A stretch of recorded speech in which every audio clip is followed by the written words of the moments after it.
The WCWA World Light Heavyweight Championship was a short-lived title that was part of the World Class Wrestling Association in the late 1980s. A light heavyweight would be what they call a cruiserweight today. The title was only around a couple of years, and frankly, there is not much story to tell, but it is the last title that can justifiably be called a notable title in the World Class promotion. Just to make sure the series is complete for World Class, I decided to do this short video. Like other videos of this kind on this channel, this is not a deep dive into each and every title reign. I usually call these a glorified list of champions. In this case, it pretty much is literally a list of champions, but we will slow down and take a look at some interesting points along the way. It won't take long, so let's get into it. The original name of the title was the WCWA World Light Heavyweight Championship, the only name it had in its brief history. The lineage begins on September 13, 1987, which is when WCWA announced Eric Embry defeated Peter Vandergraeling in a Tough Contenders match in South Africa to become the first WCWA Light Heavyweight Champion. The funny thing is, there has never been confirmation that this was a Phantom match, but chances are it was. It was difficult to set Phantom matches far from the home base of a promotion to make it harder for fans to know it was a match that didn't really happen. There is also the fact I can't even find any records whatsoever of a wrestler named Peter Vandergraeling, much less of a match. And chances are it was a Phantom match. Real or fictional, Embry held the title 74 days before he dropped it to Shawn Simpson at the Sportatorium in Dallas on November 25, 1987. Exactly 30 days later, Simpson lost the title back to Eric Embry at the Christmas Star Wars card in Dallas. That set Embry off on the longest title reign in the short history of the WCWA World Light Heavyweight Championship, lasting 295 days. Embry's run in World Class is likely considered the most significant of a career that started in the late 1970s.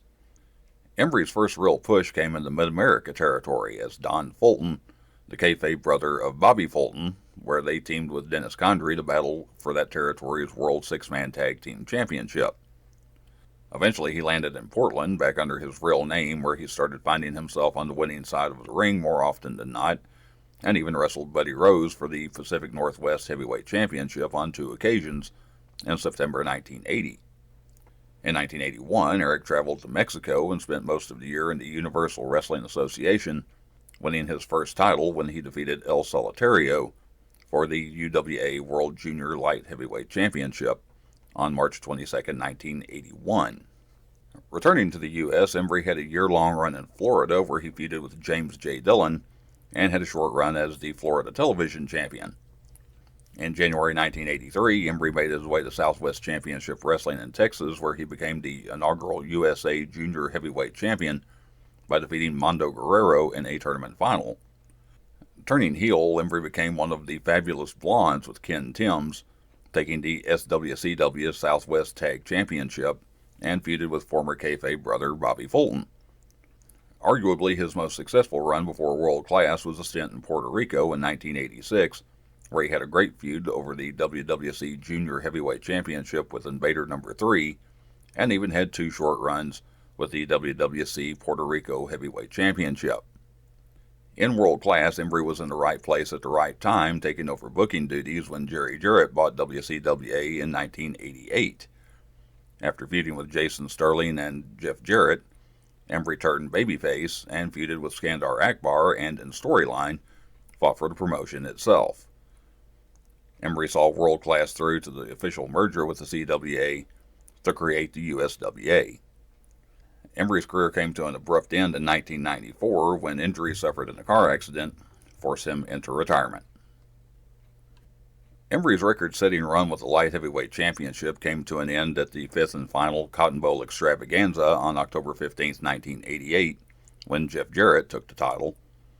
Jarrett would later say that match was the biggest moment in his career at that point. Jarrett was a Dallas Cowboys fan, and the Cotton Bowl was the Cowboys' home stadium until 1971. It was not only Jarrett's first Cotton Bowl appearance, but his first match in Dallas. Jarrett's first reign was a short one as he and Eric Embry began to trade the belt back and forth. Embry won the title back 27 days later on November 11, 1988 at the Sportatorium, which marked Jarrett's second match in Dallas. Embry held the belt just 13 days, losing it back to Jeff Jarrett on the CWA card in Jackson, Tennessee on November 24th. World Class and the CWA were still separate companies at the time, but in the middle of a talent exchange. Jarrett held the belt 19 days in his second run with the championship, losing it back to Eric Embry on December 12, 1988 at the infamous Super Clash 3 in Chicago, Illinois. Super Clash 3 was technically an American Wrestling Association card, but talent from World Class, the CWA, and Powerful Women of Wrestling was used on the card. It was something of a test run, as a possible unification between World Class, the AWA, and the CWA was on the table. The only AWA pay-per-view offering, the card was a financial disaster and killed any possibility of an agreement between the three promotions. Embry held the title another 17 days before losing it to Cactus Jack, who stretched the boundaries of light heavyweight a bit as he took the championship in Dallas on December 30th, 1988. Cactus Jack, who you obviously know better as Mick Foley today, only held the title 5 days, but took it into 1989 before losing it back to Eric Embry on January 4th. That was the last time the WCWA World Light Heavyweight Championship changed hands. On April 7, 1989, Embry won the WCWA Texas Heavyweight Championship from Gary Young. In May, Embry chose to surrender the World Light Heavyweight Championship to concentrate his efforts on the Texas Heavyweight Championship, ending his final reign at about 4 months. Shortly before the official merger between World Class and the CWA, creating the USWA, the WCWA World Light Heavyweight Championship was deactivated and ceased to exist. And that is it. The title was never reactivated, and to my knowledge, nobody has ever claimed to revive it. A short history that came to a quiet end.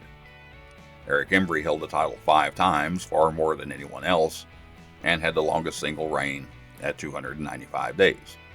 I hope you enjoyed that quick look at an often forgotten title. If you'd like to see more videos on the lineage of other titles, you can click the link on the end screen, or take a look at other videos on the channel. Please like, share, comment, and subscribe, not necessarily in that order, and I will see you next time.